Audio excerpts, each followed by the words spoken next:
Você vai assistir agora mais uma produção da Igreja Comunidade Vida Nova, com a pastora Mércia. A palavra de Deus no seu lar.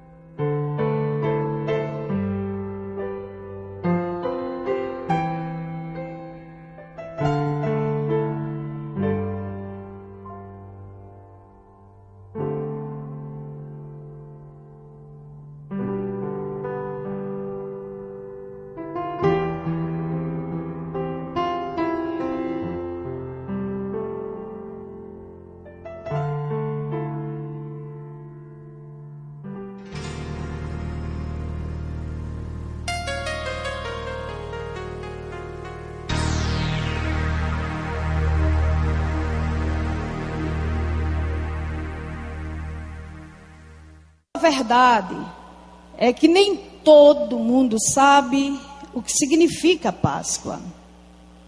Muita gente comemora, muita gente participa das festividades das igrejas, mas na verdade, se você perguntar o que é Páscoa, pouquíssima gente sabe dizer verdadeiramente o significado da Páscoa.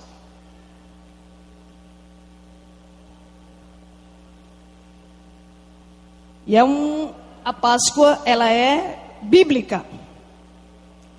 Ela é uma festa bíblica. E a gente precisa entender o significado. É muito importante. Seu significado tem tudo a ver com a nossa vida, com a salvação, com Jesus Cristo, com a morte de Jesus, com tudo. Tudo a ver.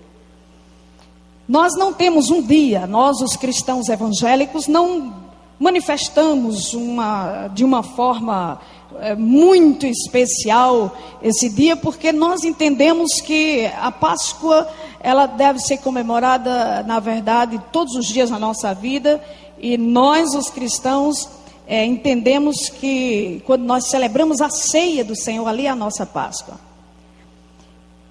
E a vida nossa, ela tem que estar de acordo com o que a Páscoa fala todos os dias. Então não é um dia. Agora eu passei por ali, uma manifestação enorme, muita gente nesses dias se reúnem nas igrejas, fazem alguns rituais, algumas cerimônias, mas eu fico pensando, por que não todos os dias viverem assim, com esse sentimento, não é? Pelo menos aparentemente, de um certo temor, de uma certa reverência à palavra de Deus, às coisas de Deus, porque não todo dia. Não é só um dia. Isso é religiosidade. Se fazer isso é demagogia. Isso não é verdadeiro. Essas manifestações, somente uma época, somente num dia, e no outro você cair na gandaia do diabo. Deus não recebe isso. Então nós precisamos entender, de fato e de verdade, o que é Páscoa. Eu gostaria que você abrisse a sua Bíblia no livro de Êxodo, o segundo livro da Bíblia. O livro de Êxodo, que é o segundo livro da Bíblia, no capítulo 12. O capítulo 12. Se você estiver do lado de algum visitante que não tem a Bíblia, você, por favor, compartilhe com ele as Escrituras, essa leitura da palavra de Deus.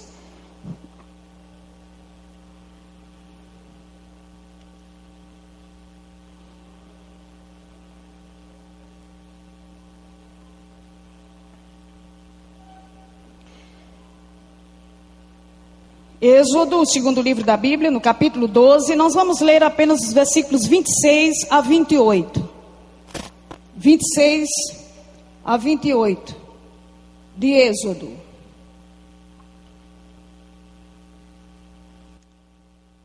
E diz assim: e acontecerá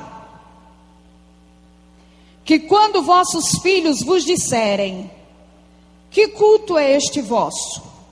Então direis: este é o sacrifício da Páscoa do Senhor, que passou as casas dos filhos de Israel no Egito, quando feriu aos egípcios e livrou as nossas casas. Então o povo inclinou-se e adorou. Agora, por favor, abra no livro de 1 aos Coríntios, a carta do apóstolo Paulo. Primeira carta aos Coríntios, 1 Coríntios, abra aí.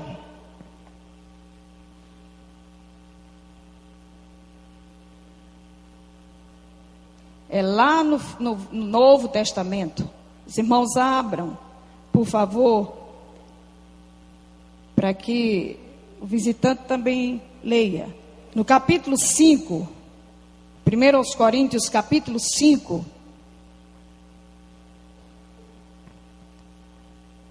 Nós vamos ler os versículos 6 e 7.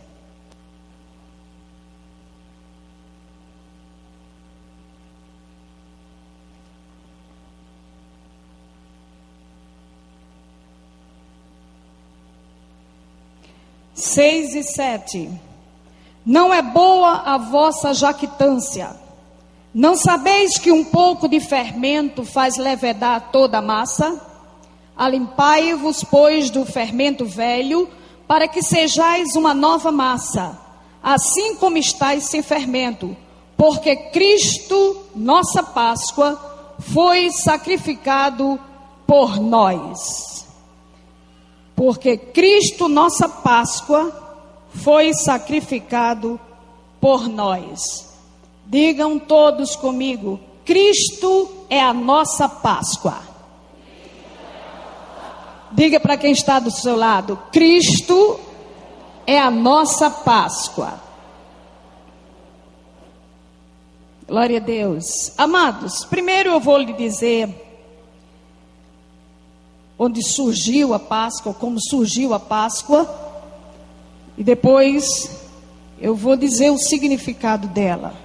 Mas é uma palavra que você precisa prestar atenção, não é uma pregação, é de certa forma uma pregação pedagógica, de ensino, para a gente aprender, para a gente entender.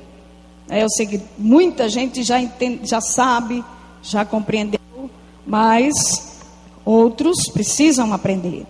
Então, o que é Páscoa? Onde surgiu a Páscoa? A Páscoa é uma festa realizada pelos judeus, não é uma festa brasileira, é uma festa judaica. Ela é comemorada pelos judeus. Eles comemoram a saída do povo hebreu do Egito, onde eles estiveram durante mais ou menos 430 anos em escravidão. Eles ficaram ali no Egito desde aquele tempo de José. Quando a família de José vai para lá, o povo de Deus ali se estabelece, eles crescem, se multiplicam, eles se fortalecem, se tornam um povo muito grande, mas eles ficam ali escravos de Faraó. E eles se submetem a trabalhos forçados. Eles trabalham forçados, trabalham debaixo da opressão de Faraó. Durante 430 anos, o povo de Deus, o povo escolhido pelo Senhor, se torna escravo lá no Egito. E eles ali sofrem, não têm direito a nada. Eles ali trabalham de graça, eles são explorados, eles são espancados, eles sofrem, eles não têm vez, não têm voz, eles trabalham muito, sofrendo terrivelmente debaixo de uma tremenda opressão do Faraó, o rei do Egito. Mas durante todo esse tempo eles clamam a Deus, eles lamentam, eles oram, eles gemem, eles gritam, eles pedem a Deus libertação. eles oram constantemente pedindo ao Senhor que os liberte. E aí Deus, então um dia, Ele se volta para o seu povo. E a Bíblia diz que Deus ouviu o seu clamor, ouviu o seu gemido, atendeu a aflição do seu povo que estava ali no Egito. E aí o Senhor diz para eles que vai livrá-los. O Senhor diz: eu vou livrá-los e vou lhes levar para uma terra chamada Canaã, uma terra que emana leite e mel, uma terra maravilhosa. Vou livrá-los. E aí Deus levantou um homem chamado Moisés. O Senhor levanta Moisés para realizar essa missão, de ir a Faraó e de dizer para Faraó: Faraó, Deus mandou dizer, o nosso Deus te mandou dizer que deixasse o povo ir para o deserto, para servir a Ele no deserto, porque Ele tem uma terra para nós. Deus chama Moisés, e o chamado é maravilhoso, a gente não vai falar sobre o chamado, mas levanta aquele homem para realizar essa missão muito difícil, muito dura. Imagine, Moisés não era ninguém praticamente. Aliás, ele disse: Senhor, quem sou eu? Eu não sei nem sequer falar. Tu te diga que ele era gago. Como é que eu vou chegar diante do rei do Egito, dizendo que o Senhor está dizendo que ele deixe o seu povo ir? Não era um povinho, não eram 500 pessoas, não eram 1000 pessoas, eram mais ou menos 2 milhões de pessoas. Eram muita gente, e que dava muito lucro ao Egito. Todas as pirâmides e tudo que tinha de maravilhoso no Egito tinha sido construído com o trabalho forçado daquele povo. Era a mesma coisa que dizer assim: tira todo o nordestino de São Paulo, tira todos eles, sai todos eles, porque foram os nordestinos que construíram São Paulo, Rio de Janeiro. As maiores metrópoles do Brasil são os nordestinos, trabalhando, forçados. Era a mesma coisa. Então ele não ia deixar, era uma tarefa muito difícil. Moisés relutou muito, mas enfim, ele aceitou o desafio e ele foi a Faraó. E ele falou o que Deus lhe mandou falar, mas como já era esperado, Faraó não aceitou. Faraó não lhe deu nenhuma importância, ao contrário, ele ficou muito irado, muito indignado, e ele aumentou o trabalho do povo, os hebreus. Ele disse: a gente dava as palhas, entregava tudo para eles fazerem os tijolos, agora eles é quem vão buscar as palhas, eles é que vão buscar o material para poder fazer os tijolos, para poder trabalhar. E triplicou o trabalho do povo hebreu. Eles foram oprimidos, foram açoitados, o sofrimento deles aumentou, do povo hebreu, depois que Moisés falou. E não aceitou. Moisés, Deus disse para ele: você vai fazer alguns sinais. Moisés realizou alguns sinais para Faraó entender que era Deus que estava lhe mandando. Mas mesmo assim, Faraó não deu crédito, não lhe deu importância, não quis atender. Depois, então, Deus agora resolve enviar pragas sobre o Egito. Deus está determinado em livrar o seu povo. Chegou o dia de Deus dar livramento ao seu povo, e Deus não ia voltar atrás. E Deus então agora decide enviar pragas sobre o Egito. E ele envia a primeira praga, que são as águas transformaram-se em sangue. Todas as águas dos rios, dos lagos, dos açudes, tudo quanto era de água no Egito foram transformadas em sangue. Uma praga que o Senhor envia. Faraó se desesperou, mas enfim, o coração dele continuou endurecido, não permitiu ainda que o povo saísse. Deus envia a segunda praga, que é de rãs. Tem rãs para tudo quanto é lado. Essas pragas, elas não atingiam as casas do povo de Deus, só as casas dos egípcios, só onde tinha egípcio, inclusive no palácio de Faraó. Nas casas do povo hebreu, não. Então, Deus enviou a outra praga, a segunda praga. Faraó continua com o coração endurecido. Deus envia a terceira praga, que é a praga de piolhos, piolho para tudo quanto é lado. Essas pragas atingiam tanto os homens quanto os animais dos egípcios. E Faraó continua com o seu coração endurecido. O Senhor manda a quarta praga, a praga de moscas. Depois a quinta praga, peste nos animais de todos os egípcios. Depois o Senhor envia a sexta praga, úlceras que saem pelo corpo inteiro de todos os egípcios, de Faraó, da família dele, dos animais. E ele continua com o coração endurecido. Deus envia a sétima praga, a chuva de pedras, uma chuva de pedras. Envia a oitava praga de gafanhotos. Envia a nona praga de trevas sobre toda a terra. E Faraó, ainda assim, continua com seu coração endurecido. Cada vez mais o seu coração se tornava mais duro com relação à ordem de Deus. Ele não atendia, não se voltava. Irmãos, ai de quem endurece o coração para Deus. Ai de quem endurece o coração para Deus. A palavra do Senhor diz: se hoje ouvirdes a sua voz, não endureçais os vossos corações. Diga aí para quem está do seu lado: não endureça o seu coração. Há pessoas, irmãos, a gente precisa saber que há pessoas que só se voltam para Deus quando a pessoa enfrenta uma crise muito grande na sua vida. Ela passa por uma situação trágica.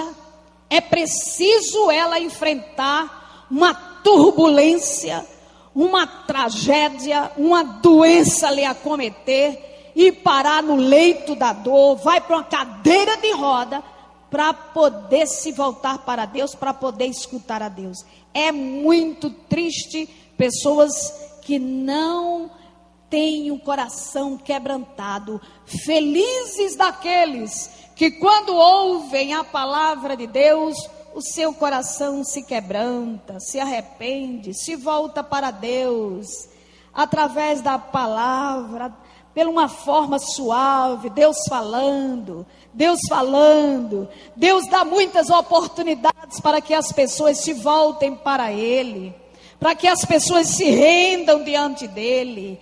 Deus, a Bíblia diz que Ele é longânimo, Ele é paciente, Ele é misericordioso, mas a Bíblia diz que Ele é justiça. Chega um dia que Deus diz: agora eu vou tratar duro com você. Você não quis ouvir, você não quis se voltar através das oportunidades que eu lhe dei.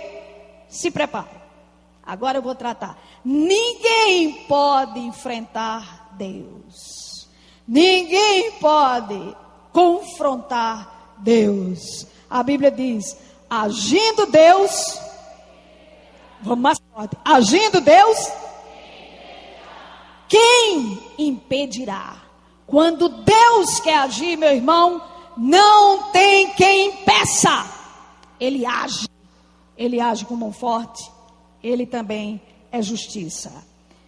E aí, meu irmão, Deus agora resolve enviar a 10ª praga. E a 10ª praga foi a morte dos primogênitos. Com essa o Senhor disse para Moisés: se preocupe não, Moisés. Mas Senhor, e agora? Nada, ele endurece. O Senhor disse: não se preocupe, se preparem, porque com essa agora ele vai se render. É como se Deus dissesse: ou ele se rende, ou ele se rende. Ou ele se rende, ou ele diz porque não se rende. Quem é mais forte do que Deus? Ninguém. E aí Deus envia a 10ª praga, a morte dos primogênitos. primeiro filho de todas as famílias dos egípcios iria morrer. Irmãos, qualquer coisa pode acontecer conosco, menos a morte dos nossos filhos. Não mexa nos nossos filhos, pelo amor de Deus.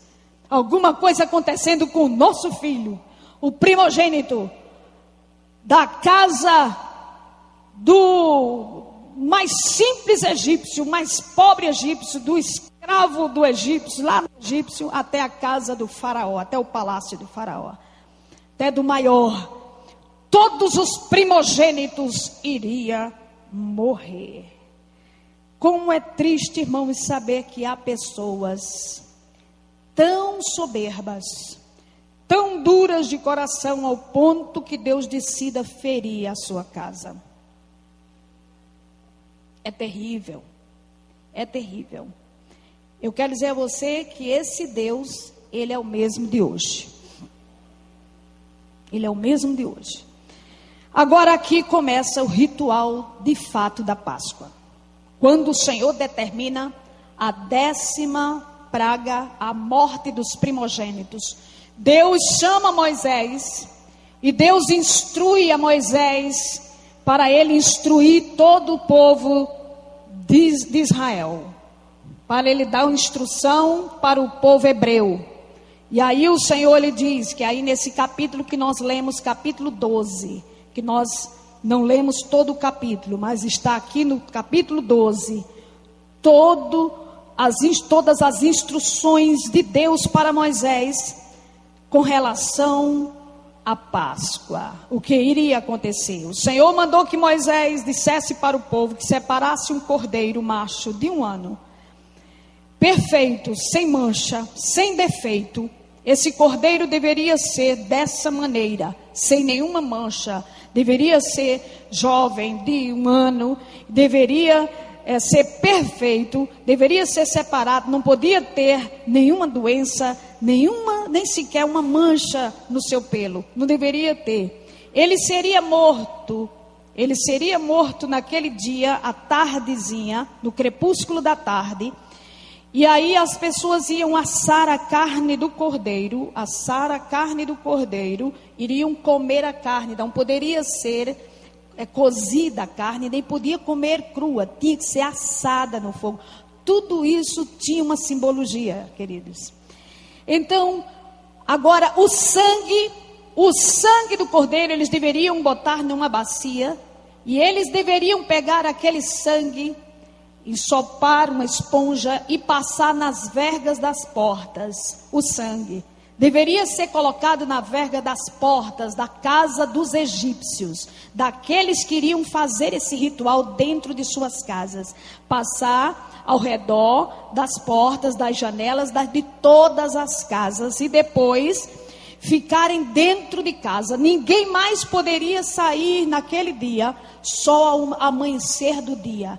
Todos dentro de casa iam comer aquela carne assada com ervas amargas. Porque à meia-noite o Senhor iria enviar um anjo destruidor sobre a terra do Egito. À meia-noite esse anjo iria passar pelo Egito, por todo o Egito. E aonde esse anjo não visse sangue nas portas, ele entrava e matava o primogênito daquela casa. Era o primogênito dos filhos, dos homens e dos animais. Todas as casas onde não houvesse o sangue, na porta ele entraria. O sangue era o sinal. Diga, o sangue era o sinal para o anjo destruidor. Mas na casa em que ele visse o sangue, ele passava por cima. Daí o nome Páscoa. Pessá, que é uma palavra grega, que ela portuguesada quer dizer Páscoa. Mas literalmente significa passar por cima e dar livramento. Então quando o anjo passasse numa casa, ele iria identificar que era a casa do povo hebreu, do povo de Deus, do povo de Israel, pelo sangue, porque já tinham recebido a instrução. Então ele via o sangue, passava por cima. Diga, passava por cima. Isso é Páscoa. Mas na casa em que ele não visse o sangue, ele entrava e matava o primogênito. E assim aconteceu. E Moisés instruiu o povo fez como Deus mandou, todos fizeram, mataram o cordeiro, pegaram o sangue, botaram na verga das portas, ficaram dentro de casa, comeram a carne assada no fogo com as ervas e ficaram quietinhos lá dentro. E à meia-noite o anjo veio, e a casa que não tinha sangue, ele entrou e ele destruiu. No outro dia, todas as casas dos egípcios tinha um morto, tinha um filho morto, tinha alguém morto. Era uma lamentação, era uma lamúria, era um derramar de lágrimas. E na casa e no palácio de Faraó também, o seu herdeiro, o seu primogênito amado, querido de Faraó, havia sido atingido pelo anjo destruidor. E Faraó gritava, chorava, caía pelo chão e clamava. E aí foi quando Faraó então correu e disse: saiam da minha terra, saiam, saiam e saiam depressa. E foi quando o seu coração foi quebrantado, ele deixa o povo ir. E agora todos os hebreus, já preparados como estavam, os egípcios ficaram tão desesperados para que eles saíssem rápido, que deram prata, ouro, dinheiro, pedras preciosas. O povo de Israel saiu rico, porque os egípcios davam tudo o que eles tinham, pedindo como que, por favor, vão embora, saiam da nossa terra. E assim como Deus havia dito para Moisés e para Abraão, que o seu povo iria ser liberto, iriam sair ricos, se cumpriu. Isso foi o que aconteceu no dia em que a Páscoa foi instituída. E a partir daí, todos os hebreus, desde aquele dia, eles comemoram todos os anos esse evento, a Páscoa, porque para eles significou a libertação da escravidão do Egito, da opressão de Faraó e da morte do anjo destruidor. E Deus disse que eles iriam agora comemorar perpetuamente aquela data. E eles assim fizeram, como o texto que nós lemos, que o Senhor disse: quando os filhos de vocês disserem, o que é isso? Por que isso? Os filhos de vocês que vão nascer vão perguntar, o que significa isso? Então vocês vão dizer, este é o sacrifício da Páscoa ao Senhor, que passou as casas dos filhos de Israel no Egito, quando feriu aos egípcios e livrou as nossas casas. Então o povo inclinou-se e adorou. Era uma maneira de continuar ensinando a palavra de Deus, mostrando o poder de Deus, mostrando a obra de Deus, o poder de Deus, que era muito maior do que todos os deuses dos egípcios. Com essas pragas, Deus desmoralizou todos os deuses dos egípcios, que eram milhares. Deus mostrou que só Ele era o Deus verdadeiro. Só Ele deveria ser adorado e deveria ser temido. Agora, queridos, o que a Páscoa tem a ver com Jesus e conosco? Tem a ver, porque aquele cordeiro que foi instruído por Deus para ser morto, ele prenunciava o sacrifício de Jesus. Ele falava e ele tipificava aquilo que um dia iria acontecer com Jesus derramando seu sangue na cruz para salvar a muitos, a todos aqueles que crescem nele. A Páscoa era uma antecipação figurativa da morte de Jesus no Calvário. Era uma figura, era um tipo de Cristo ali, aquele cordeiro. Deus já estava ali nos seus planos eternos, preparando Jesus, o cordeiro de Deus, lá na frente, que viria e daria a sua vida para salvar toda a humanidade. Então ele era um tipo. Por isso João Batista, profeta João Batista, quando já nos dias de Jesus, o precursor de Jesus, quando ele estava batizando no Rio Jordão, Jesus veio, foi se aproximando para ele batizar, e ele não conhecia Jesus ainda. E quando Jesus vai se aproximando, ele então olha para aquelas pessoas e diz: eis o Cordeiro de Deus que tira os pecados do mundo. Olha aí o Cordeiro. E eles sabiam o que ele estava falando. O cordeiro é porque eles matavam cordeiro toda Páscoa, toda Páscoa. O cordeiro era muito importante para eles, o cordeiro.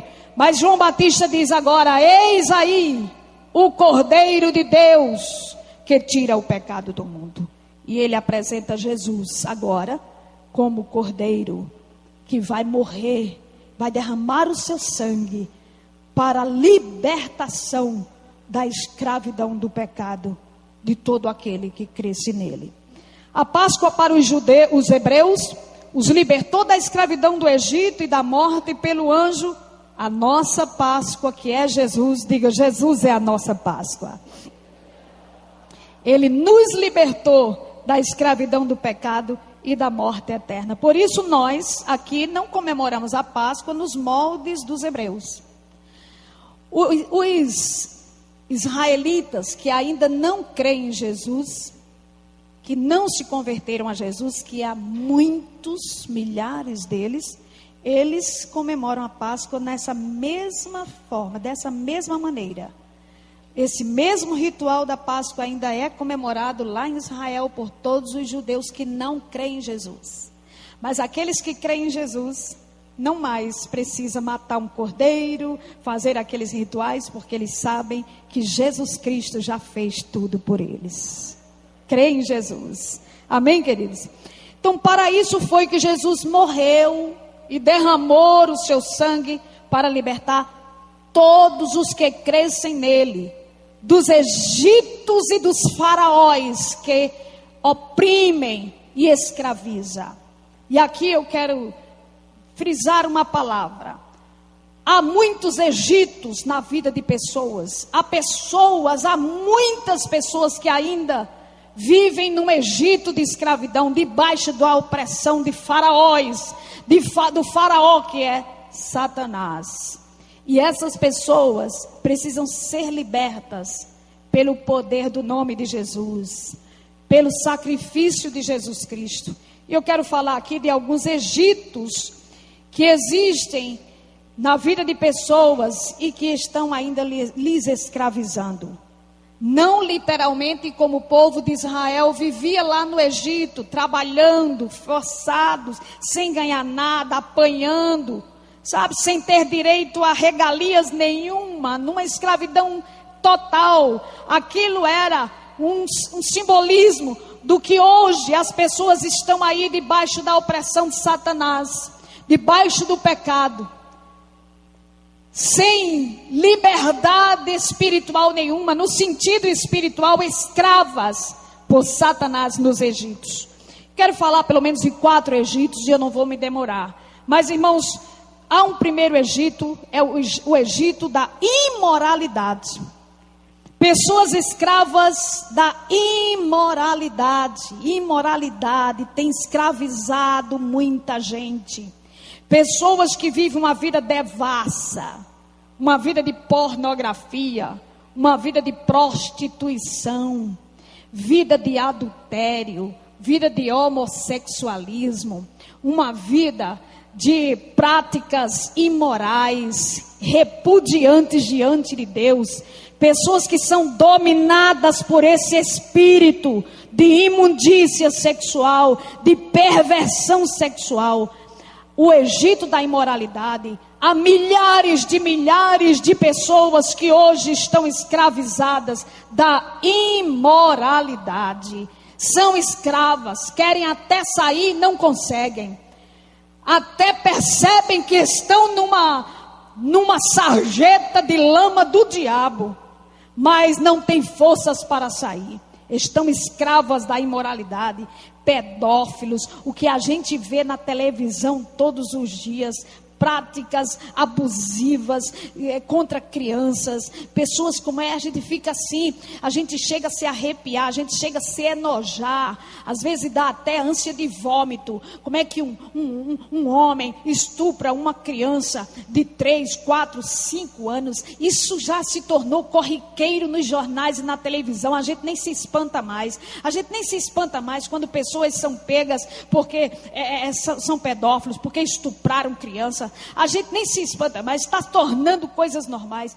São coisas absurdas que estão acontecendo nos nossos dias.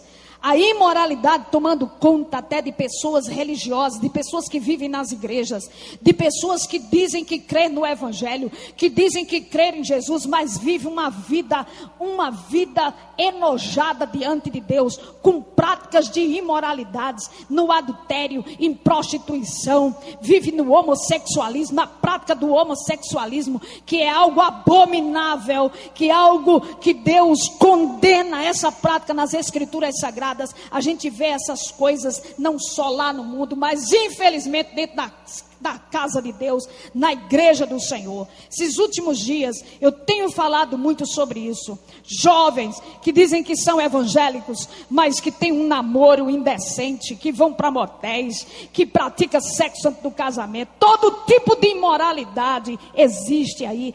E infelizmente, na vida de pessoas que não era mais para existir isso, porque elas já conhecem a palavra, porque elas já conhecem o Evangelho, porque elas já tiveram experiência com Deus vivo, mas estão na prática da imoralidade. Isso é uma escravidão. Isso é estar debaixo do domínio de Satanás. Por isso que eu disse, eu vejo milhares de pessoas fazendo procissões, todo mundo com a cara contristadas, parece até que todas pessoas tão cristãs, com o coração tão quebrantado, tão arrependido. Vai amanhã olhar e vai saber a vida daquelas pessoas, como é que elas vivem. Isso Deus repudia. São pessoas escravizadas. Essas pessoas precisam ainda serem libertas. Elas precisam de uma libertação. Não sabem o que é ser livre no Senhor.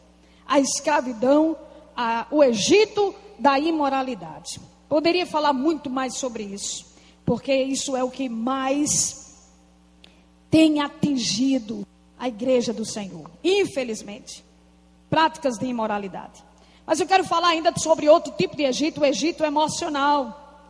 Quantas pessoas, irmãos, são escravas de amarguras, de rancores no coração, de traumas, de revoltas, de complexos, de depressões.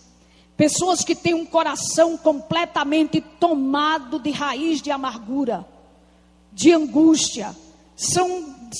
É um tipo de escravidão. Gente escrava de sentimentos ruins na sua alma.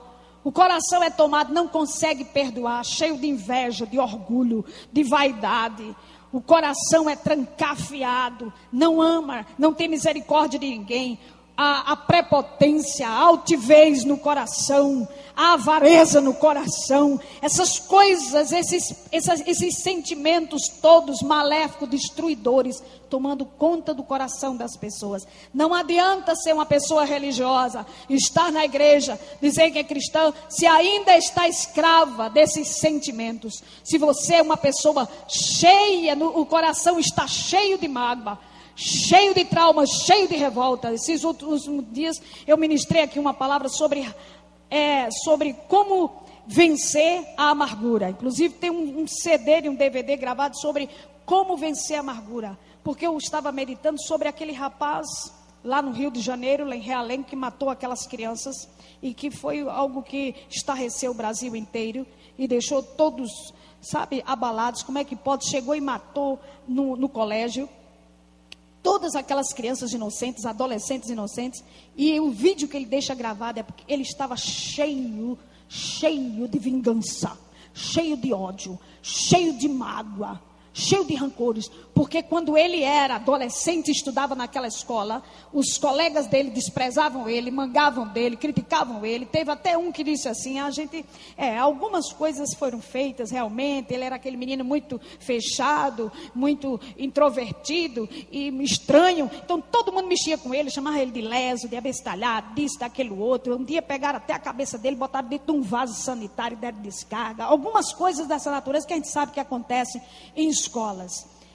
Mas ele guardou aquilo no coração, não viveu, porque a pessoa que tem raiz de amargura não vive, ela vive em função da mágoa, ela vive em função da amargura, não consegue prosperar na vida, não consegue atingir nenhum alvo, nenhum objetivo na vida, é uma pessoa prisioneira da mágoa, planejou o tempo inteiro como iria se vingar daquilo que haviam feito, aquelas injustiças que haviam feito com ele. E ele resolve pegar pessoas inocentes, que não tem nada a ver, e destruir a vida da pessoa. Nem se fosse a própria pessoa que tivesse feito aquilo com ele, não era para se fazer. Porque a Bíblia, a palavra de Deus, ensina a perdoar, ensina a esquecer o passado, né? Ensina a construir uma nova vida em cima da fé, do amor, da misericórdia, do que o Senhor nos ensina. E ele vai e mata várias pessoas inocentes. E eu fiquei meditando naquilo. Eu digo, o que é que uma raiz de amargura não faz? Aquele levou, destruir a todos. Mas tem muita gente que não mata ninguém. Com tiro, com facada, não mata ninguém. Mas está matando a si próprio. Está se autodestruindo. É uma pessoa mirrada. É uma pessoa trancafiada, acorrentada pelo ódio, pela mágoa, pelos traumas, pelas revoltas, pelo espírito de vingança, complexado. Isso é uma escravidão. Tem muita gente, eu não queria perder essa oportunidade hoje de falar isso para você. Isso é uma escravidão, isso é um Egito na vida de pessoas. Não adianta você passar a vida toda, até dizer que é cristão, até viver nas igrejas, se o seu coração ainda está tomado, está enegrecido com esses sentimentos destruidores na sua vida. Você precisa de uma libertação. Esse é um Egito emocional na vida das pessoas. Pessoas assim não são felizes. Mas existe o Egito dos vícios. Oh, irmãos, isso aqui dispensaria comentário, como a gente já sabe. Bebedeira, pessoas dependentes do álcool. Dependente do álcool. Quando fala isso, pessoas alcoólatras, dependentes de álcool, a gente fica só pensando naquele beberrão, naquele velho, naquela... Mas não, hoje em dia quem mais bebe bebida alcoólica são jovens, são adolescentes. Houve uma reportagem ontem, eu acho que pelo Globo Repórter, não sei, nem me lembro mais qual foi, sobre jovens que bebem bebida alcoólicas. E é uma coisa estarrecedora de fazer medo, de dar preocupação, porque o que tem de meninas, de rapazinhos, teve um rapaz que a repórter disse assim, você começou a beber com que idade? Ele disse, eu comecei a beber muito tarde.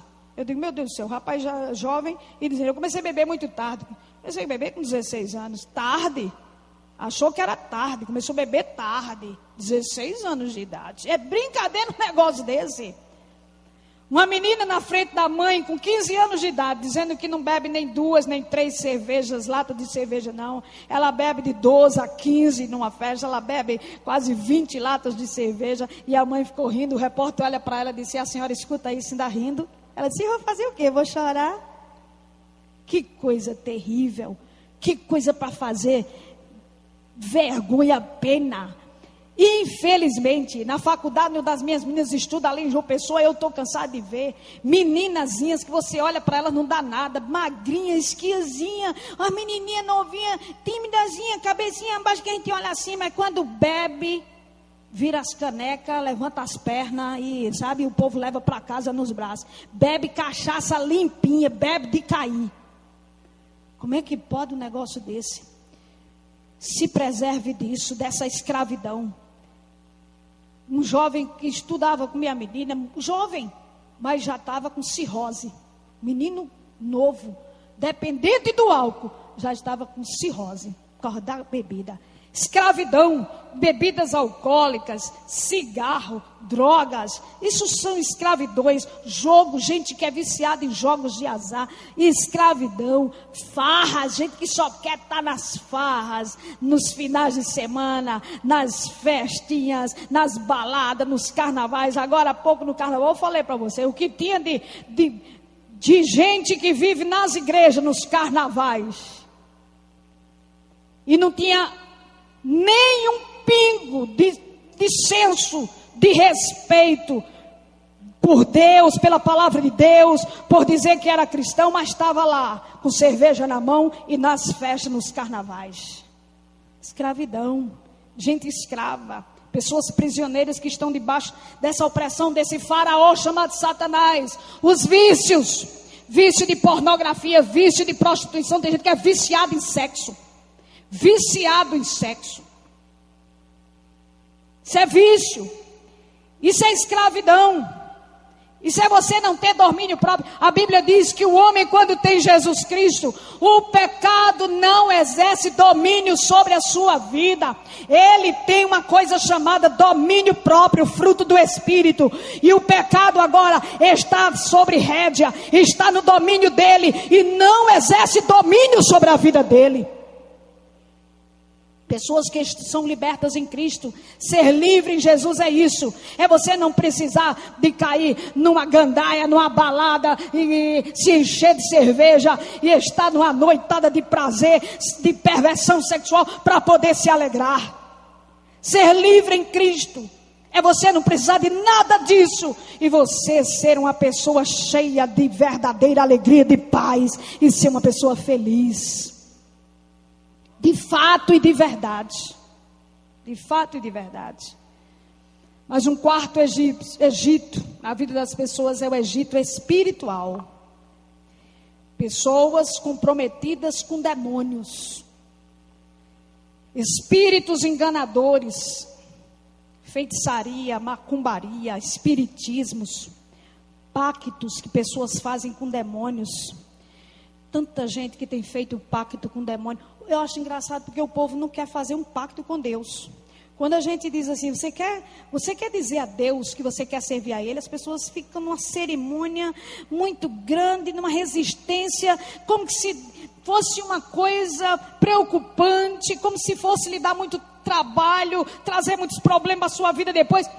Deus, o Deus que tem o melhor para a sua vida, que cuida de você, que Ele alimenta, que Ele sustenta, que Ele dá saúde, que Ele dá livramento. As pessoas não querem nada com Deus. Agora, para fazer pacto com o diabo, elas não medem distância. Se comprometem com demônios, com espíritos malignos, que tem de gente que consagra até os filhos no centro de macumbaria, que fazem pactos, artistas de televisão, esses artistas que você admira, que venera, e que diz, eu queria ser igual a eles. A maioria deles, a grande maioria deles tem pacto com demônios.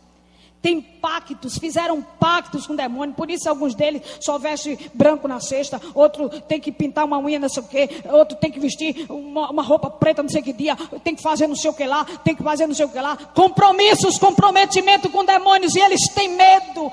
Têm medo de deixarem de fazer isso. Porque esses demônios lhe ameaçam. E dizem, se você não cumprir, eu lhe mato. Eu mato seu filho. Eu destruo isso. Demônios são assim. E eles, por medo, se tornam escravos. Pessoas escravizadas de superstição. Gente supersticioso. É o que o horóscopo diz. Pessoa, porque tem que botar um galinho de arruda. E é um pé de comigo, ninguém pode. E tem que ter um chifre. E tem que ter uma fita. E tem que não sei o quê. Isso é escravidão. Superstições, crendices. Gente que tem que ir para uma cartomante para saber o que está acontecendo com o marido, com não sei com o que, para saber, fazer lá o jogo de búzios, para ver o seu futuro. Gente escrava, e são escravidões espirituais. Enfim, queridos, tem muita gente nos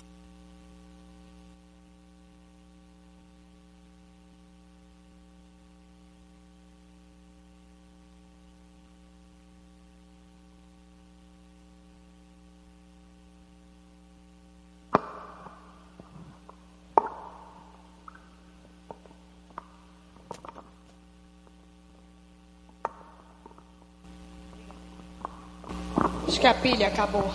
Mas vamos continuar. A pilha aqui não acabou ainda não. Amém? Daqui a pouco eu desligo ela. Mas ainda tem pilha. Então, queridos, tem muita gente escravas desses Egitos, debaixo do grande faraó chamado Diabo, Satanás.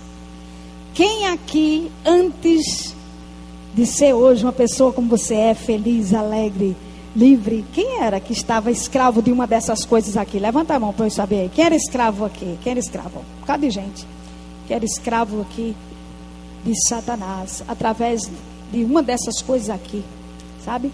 Idolatrias. Pessoas que têm que venerar outro Deus, a não ser Jesus Cristo, é uma escravidão ainda em que ele está e precisa ser liberto. Está escravo ainda. Se não adora somente o Deus de Israel, Jesus Cristo, nosso Salvador, é escravo, é um Egito espiritual. Jesus é a nossa Páscoa. Ele morreu, mas ele ressuscitou. Diga aí para o seu irmão: Jesus ressuscitou. Ah, mas você está dizendo muito feio. Diga assim: Jesus está vivo. Jesus está vivo. Quem crê que Jesus está vivo?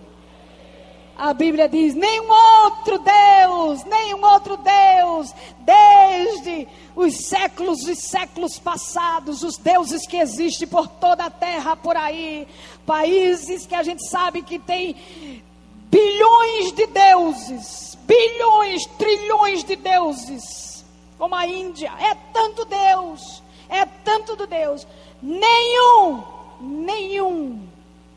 deles, em toda a face da terra, é igual ao Senhor Jesus Cristo, é maior que Jesus. Só Jesus morreu e ressuscitou. Hoje ele está vivo para todo sempre, para nos livrar de todos esses Egitos. Por isso hoje você pode ser uma pessoa livre de todas essas coisas, de todas essas opressões. O Senhor nos quer livres. Deus, ele via o seu povo escravo e ele não se alegrava com aquilo. Deus, ele estava só projetando o seu plano para libertar o seu povo, porque esteve sempre nos planos de Deus que o seu povo fosse um povo livre, liberto e abençoado. E assim, amados, como os israelitas que tinham o sangue nas portas eram livres da morte, todo aquele que tiver o sangue de Jesus no coração será livre da morte eterna. Tenha na sua vida a marca do sangue. Aquilo que eu mandei você dizer, o sangue é o sinal. Diga, o sangue. Deus disse lá para Moisés, lá na instituição da Páscoa, o sangue será o sinal. O sinal é o sangue. E eu quero dizer a você, o sinal para você ser livre da condenação eterna do inferno será o sangue de Jesus sobre a sua vida. A Bíblia diz que no juízo final, Deus virá como juiz. Ele não virá mais como misericordioso, como perdoador, como amoroso. Não. Ele virá julgar. E ele vem como juiz. E ele vai olhar para todos, porque todos vão se apresentar diante de Deus. Quem que sabia disso? Não vai escapar um sequer. Um sequer. Do menor ao maior. Do mais simples ao mais importante na face da terra. Todos irão se apresentar diante de Deus. Os que morrerem agora vão se ressuscitar para se apresentar diante de Deus. E a Bíblia diz que Deus vai olhar como aquele anjo que passou a meia-noite nas casas dos egípcios. Aonde ele viu sangue, esse será salvo. Ele não vai querer saber se você foi da Igreja Assembleia de Deus, Batista, Comunidade Vida Nova, Presbiteriana. Ele não quer saber se você foi católico, se você foi... Ele não quer saber, ele quer ver o sangue. Aonde ele vira o sangue, ele vai dizer, vinde benditos de meu Pai, possuí por herança o reino que vos está preparado desde a fundação dos séculos. Mas aonde ele não vira o sangue, ele diz, não vos conheço, apartai-vos de mim, malditos, para o fogo eterno. Mas Senhor, eu preguei a tua palavra. A Bíblia diz, não sou eu que estou falando não, a Bíblia diz que muitos, mas Senhor, o Senhor não me conhece não, e eu não estava na igreja todo domingo, lá na Pastora Messia, eu já estava lá, eu participava. Não vos conheço, não tenho sangue. Diga, o sangue é o sinal. Diga, o sinal será o sangue. Como é esse sangue? É o sangue de Jesus que lava os nossos corações. É quando você crer em Jesus de fato e de verdade e entrega a sua vida para Ele. A Bíblia diz que o sangue de Jesus Cristo, seu Filho, nos purifica de todo pecado. Você é lavado. O apóstolo João o profeta, quando ele é arrebatado para a ilha de Patmos e ele recebe a revelação do Apocalipse. Todo o livro do Apocalipse foi uma revelação dada sobre as coisas futuras para João. E João disse, acho que no capítulo 7 ele diz, que ele olha e ele vê uma multidão vestida de branco, adorando ao Senhor, dizendo, grande é o Senhor, santo é o Senhor, tu és maravilhoso, adorando a Deus, aquela multidão vestida de branco. E aí João pergunta ao anjo que está levando ele, disse assim, quem são estes? E ele disse, esses são os lavados pelo sangue do Cordeiro. Esses são os lavados pelo sangue do Cordeiro, que lavaram suas vestiduras no sangue do Cordeiro, e agora eles estão na glória, adorando e glorificando ao Senhor Jesus para todos sempre, nos céus. Mas haverá aqueles que ficarão de fora, que serão apartados, que serão rejeitados, que não serão reconhecidos pelo Senhor, porque não têm o sangue. Muitos têm religião, muitos conhecem a Bíblia, muitos fazem até algumas coisas, boas obras, mas não têm o sangue, não se entregaram ao Senhor Jesus Cristo. E é isso que eu quero dizer a você, querido, você precisa ter o sangue de Jesus sobre a sua vida. O sangue tem que estar sobre você. Você já tem a marca do sangue? Pergunta aí quem está do seu lado, já tem a marca do sangue? O sangue de Jesus lava. Sabe, é o sangue de Jesus, são os lavados. Você já tem a marca? Você já recebeu o sangue?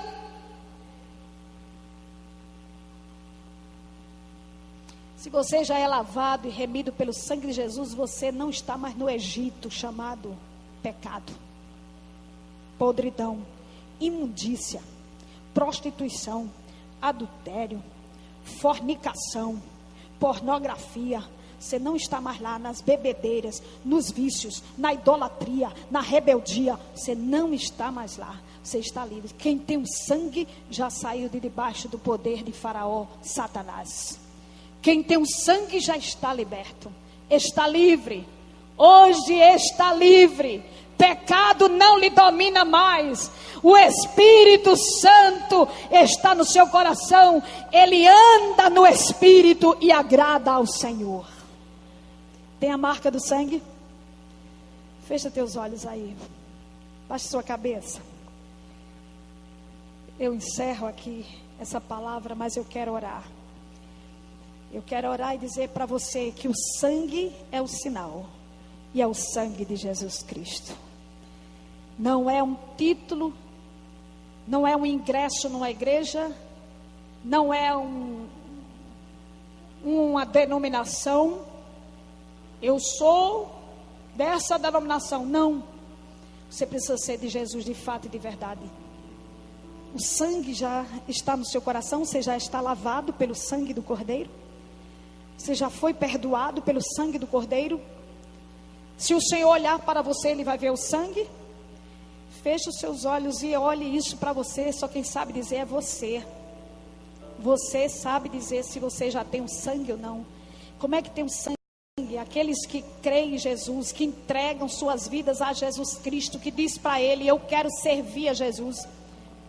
Eu quero a partir de agora passar a servir a Deus e agradar a Deus, observar a palavra dEle, fazer o que Ele manda, obedecer a Deus, agradar a Deus, sair desse Egito que é o mundanismo.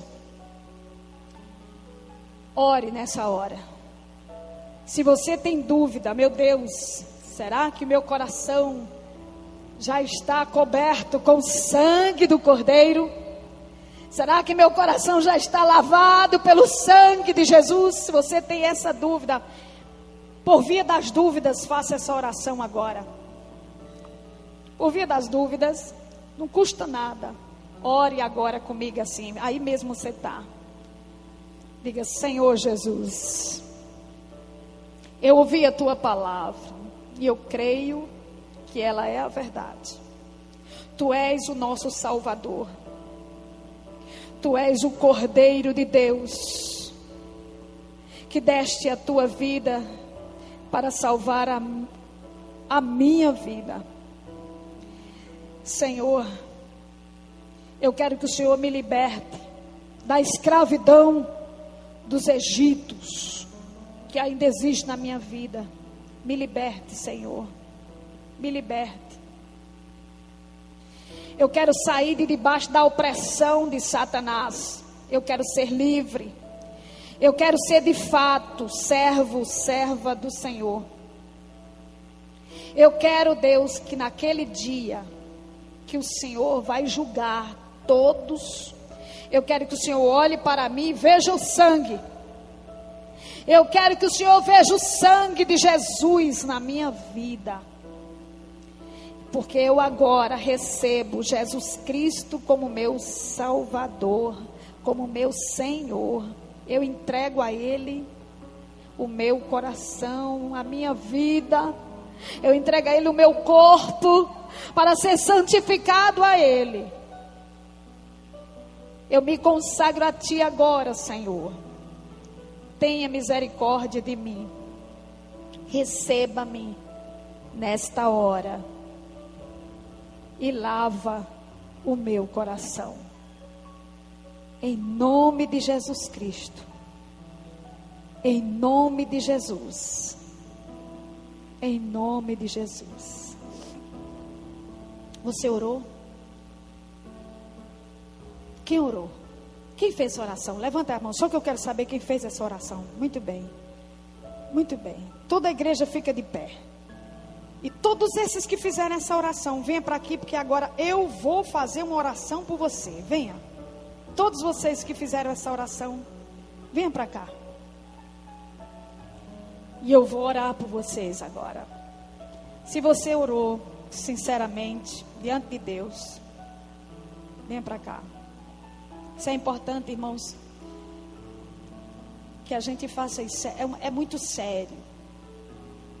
É muito sério.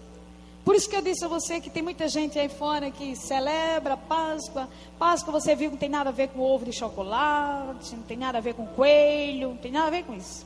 Isso tudo é comércio, sabe? Isso tudo é uma forma das pessoas nessas épocas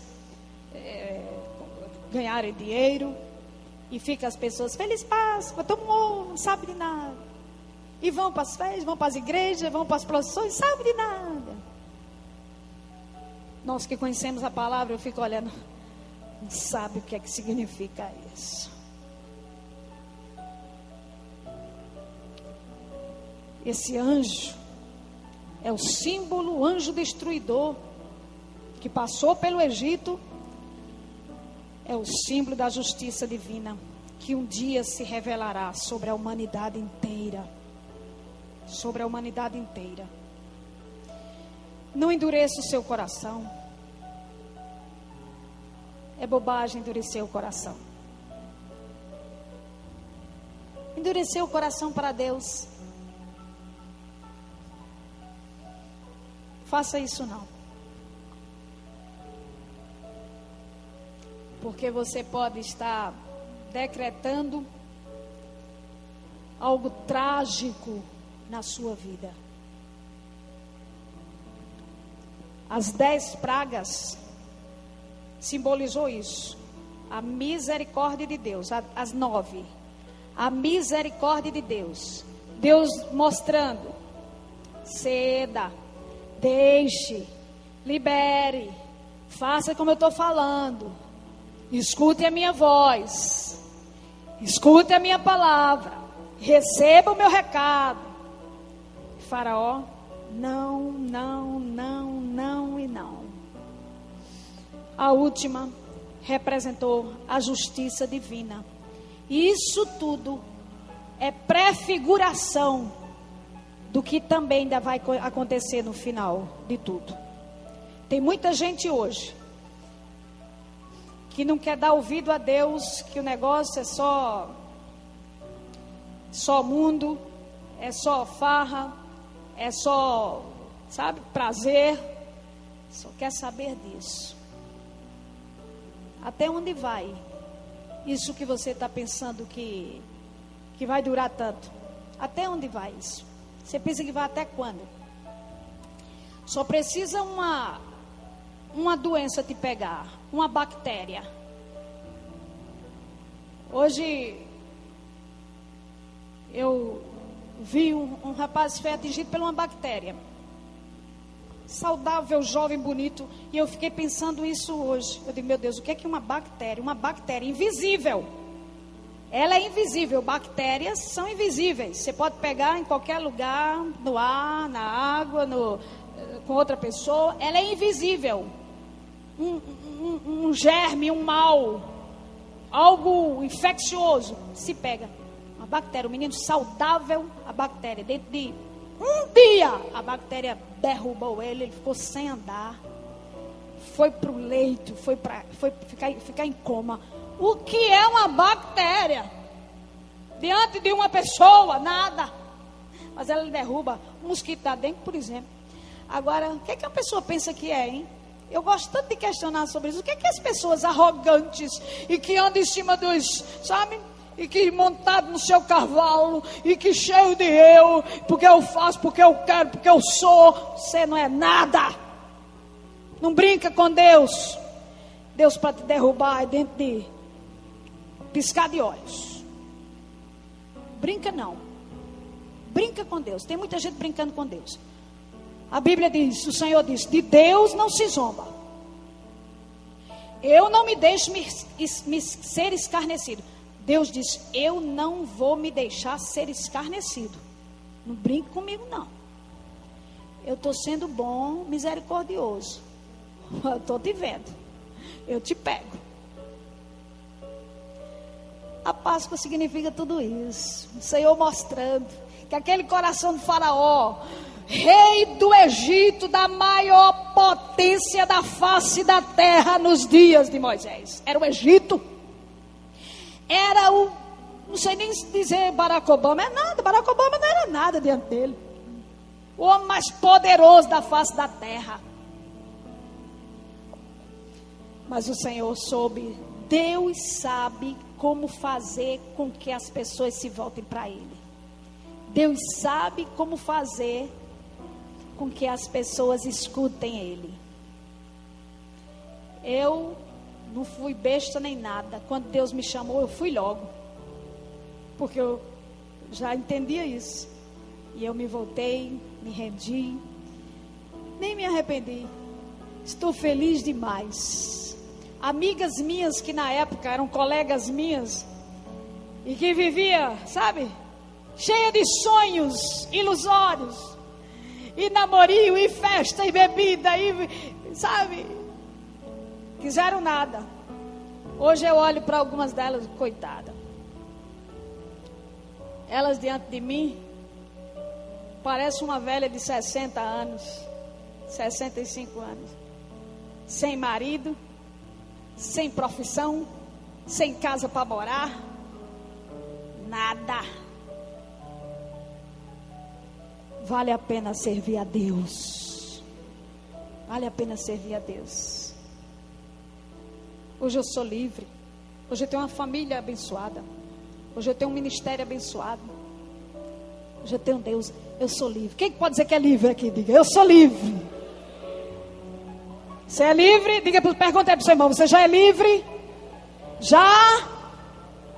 Opa! Porque se você teve dúvida, ó aqui, ó. Vem dizer para o Senhor, Pai, eu quero sangue.